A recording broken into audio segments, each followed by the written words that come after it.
Hey twin, thanks for clicking on this video and hanging out with me. I just want to chat a bit about traditions and relationships because what else is there in this experience, right?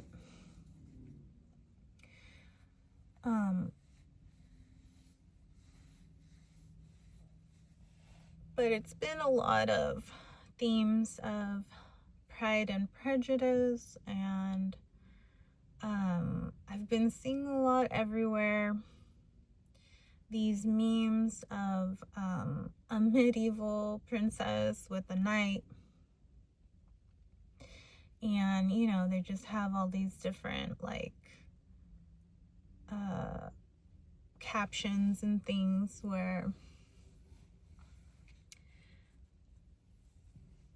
basically feminine energy, femininity is stable and supportive on its own, but that the masculine or more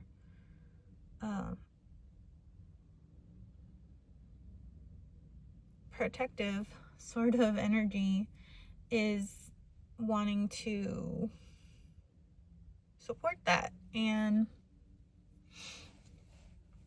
growing up, I watched a lot of traditional type TV shows. I mean, I watched I Love Lucy. I watched I love movies from the 50s because of course Marilyn is one of my favorite actors. I mean, she is my favorite actress, but I also have quite a few others.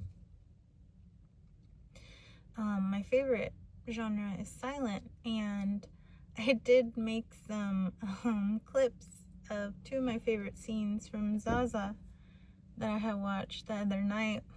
And that was a Gloria Swanson movie, but the movie is adapted from a play that was performed. Oh, here's a moth. Hi, Bo. It was adapted from a play that was performed in Paris in 1899. And I mean, oh, you should check those clips out. They're pretty fun. You should just watch the whole movie. Unfortunately, the movie on YouTube has no sound at all, which didn't bother me, but it is nice when they have like the piano scores and things, or just even music scores. But in any case, a lot of the collective has, I mean, even up to this point, I'm not on TikTok. I don't know, is Tradwife? I've heard Tradwife and Trad husband is still like a thing, Nara Smith and all that. But I don't follow. My YouTube feed is mostly esoterica, and then like random funny channels like the Sky Corp one, or I think they're called Wizards with Guns. So I don't really, then just different current events outlets. But like I never really, growing up and seeing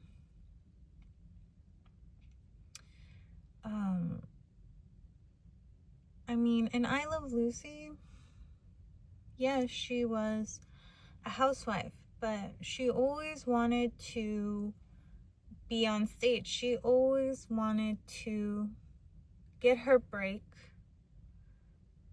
in, because I mean, I Love Lucy is like, it's loosely truth-telling about the relationship between Lucille Ball and Desi Arnaz, because Lucille Ball started out as an actress, as a vaudeville girl, and I believe she started out as a vaudeville girl, and then she went on to movies,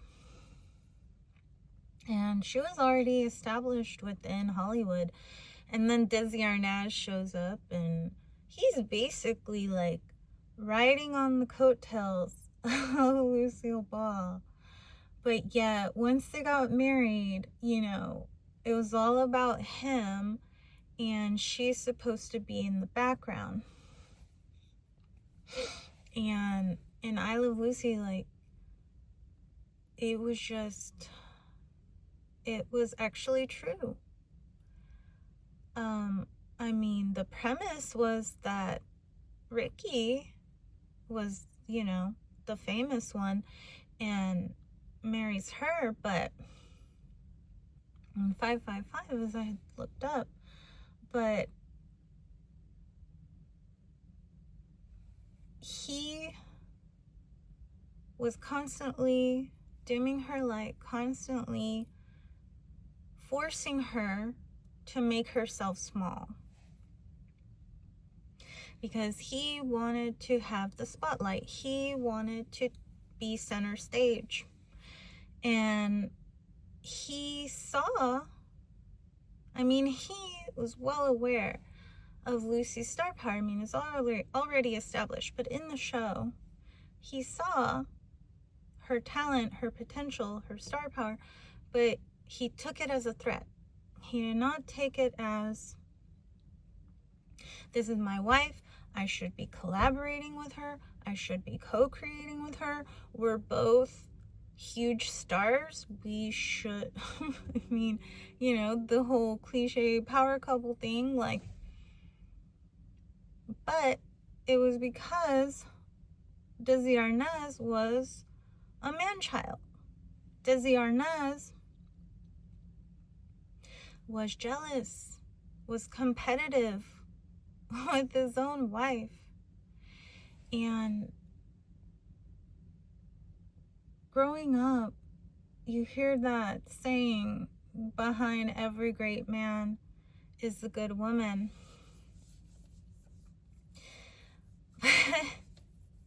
That's because he made her stand behind him. That's because he made her meekify herself, like become meek. That's why I definitely did not watch The Handmaid's Tale, because I'm certain if I did, I'd invoke Lilith and Kalima right on the spot, because fuck that shit. No, we're not doing that. 808 on the timer. Thank you, universe. So, but it's like, it's all about dynamics, and it's all about power struggle or power sharing.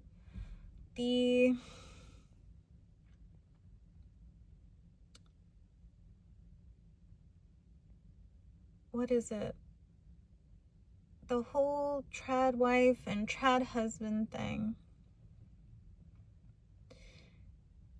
I hear a lot that, men are complaining that women won't be trad wives, but then they turn around and call them gold diggers and money grubbers and this and this and that. And it's just like this whole running gag, because in Gentlemen Prefer Blondes, Marilyn tells her fiance's father to be mad at me, I'm paraphrasing, to be mad at me for wanting to marry a man with money that's gonna take care of me is like getting mad at a man for wanting to be with a woman just because she's pretty. So it's just double standards. It's just having your cake and eating it too. Well, if you want to have your cake and eat it too, you better be the one that fucking baked it. You better be the one that gathered all the ingredients, followed the recipe, baked it to perfection, let it cool down, prepare the frosting and filling, fill and frost the layers, decorate it, and then, yeah, go ahead and cut yourself a slice of that cake. Go ahead and sit right down and enjoy your cake because you earned it, not because someone else did all the work and then served it up to you on a silver platter.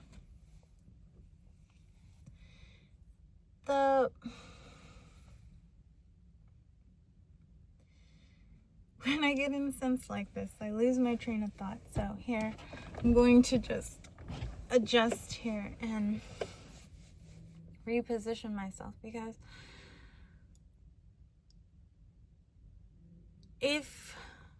oh yes, thank you, universe. So a quote by Frida Kahlo is that if a man wishes, hopes for a woman to be an angel in his life, he must first create a paradise for her.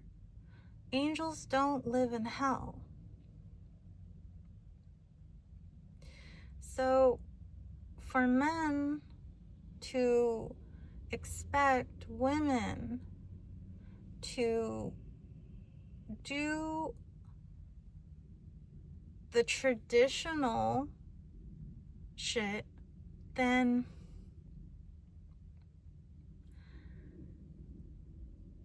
why are they not willing to do the traditional shit that husbands would do? I mean, you see a lot with Mad Men and other shows like that. And you know, because, I mean, all throughout history, cheating is a thing. And a lot of the men that didn't want to be, the sole breadwinners or things like that, but just did it out of, obligation, out of tradition, out of societal expectation.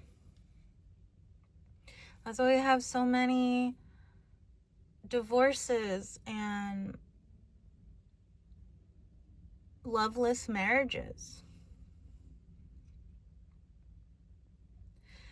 Because you should always communicate with your partner or, the person that you're in process of becoming, a couple or whatever. You should have clear communication about the expectations of the intended relationship. And your partner should be they should be able to be their own mother and father. Your partner should present themselves to you as a peer, not as a project. There's something that I learned from the past 2 major relationships that I had, and even the shorter dating experiences that I had as a teenager, is when you communicate your expectations before entering in a relationship, and you see that the actions don't line up with their words, but then you also must see the patterns, because there is the parable that a show shared with us about the 2 sons, where the one son told his father, yes, of course, I'll do whatever you say, anything for my father, da-da-da-da-da. And then he turns around and goes off and does whatever the fuck he wants. He did not do what his dad asked him to do. And then the other son, he did not want to do it. He did not care about what his dad was asking him to do. He wanted to go do something else with his time. And he complained, he made a fuss, but he went and did what his father asked him to do. Now, on one side of the coin, that can talk about people pleasing. And on the other side of the coin, that can talk about actions speaking louder than words. So that's where patterns come in. Are you saying no to yourself so you can say yes to someone else? And how long are you going to let that go on? Because, when you fall into those patterns of people pleasing and then you stop doing them, you become the villain. Because people get comfortable and they get accustomed to you doing everything for them. And then when you're just like, you've had enough and you stop, then all of a sudden you're the bad guy. But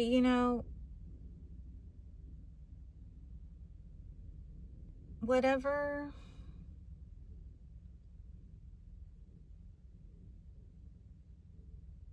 path you choose, twin, that's the one you're meant to be on. That's the lessons that you ordained for yourself in this experience. So there's no reason, 1717 as I looked up, but there's no reason to be hard on yourself about doing the things that you've done and now doing the things that you're doing. It feels pretty isolating and lonely right now. We're in this liminal space of preparation, and just keep working with your guides. Just keep journaling, keep going within, and focusing on those guided voices. They're not whispers. They're just voices now. And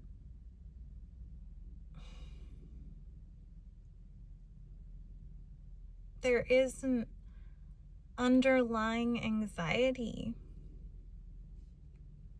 because of this anticipation, because of it's a calm before the storm. And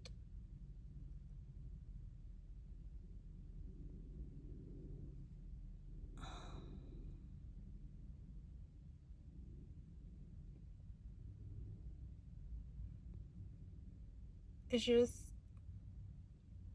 that tsunami that's heading our way. It's a lot of chaos, and I know that we are well prepared to handle it because we are working together. We are, even though feeling lonely, feeling isolated, we are coming together and we are creating this immense web of love, light, and power. I feel so at peace, even with that a little bit of anxiety, but a healthy amount of stress pushes you to action. So, as I wanted to talk about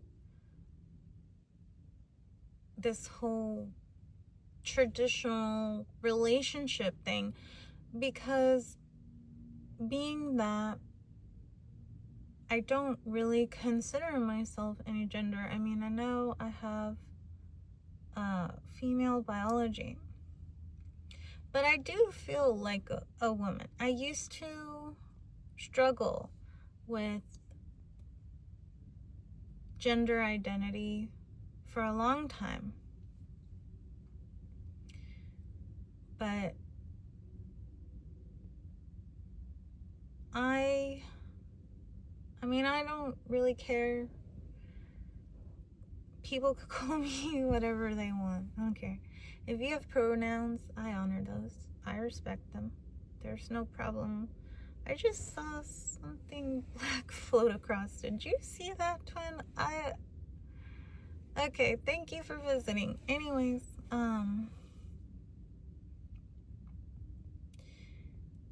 I respect others and what they would want for themselves. For me, however you perceive me, that's fine. I don't really mind because I'm not really of this world anyway. So if you perceive me as even as a human, then the meat suit's working. I don't know. I'm just getting all these notifications on my phone. My bad. Sorry for it. They're just distractions, twin. But so there's just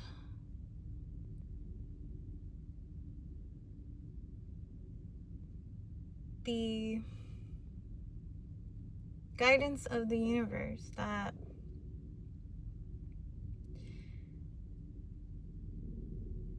when you're honest with yourself, you can be honest with others. When you're honest with yourself, you're going to be more aware and more intentional in the relationships that you enter into. It's not about overthinking or, but when you're approaching these new relationships, you know now not to jump to conclusions about them.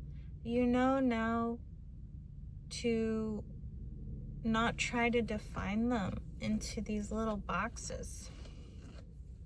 Because once you start defining relationships in boxes and then the relationship doesn't work out the way that you expect, it's like 8 of Cups energy. The relationship doesn't work out the way that you expect, then that is how you receive the most heartbreak. So I mean, even people that are married, like I said, everybody gets married for different reasons. So if you've had a divorce, twin, like, don't feel bad about it. Don't be hard on yourself. Because yes, we do have that generational cycle of divorce. But even if it was not up to us to break that cycle, somewhere within our lineage, that cycle will be broken. I don't know. I'm just okay. I'm just getting like all these comments on some video. I have no idea which one. Feeling that the best advice is to just remain curious about the relationships that are headed our way, twin. Remain curious about like just an air of not naivety, but Just approach these new relationships, new spaces with that assumption, and allow them to unfold for you in the most beautiful way possible.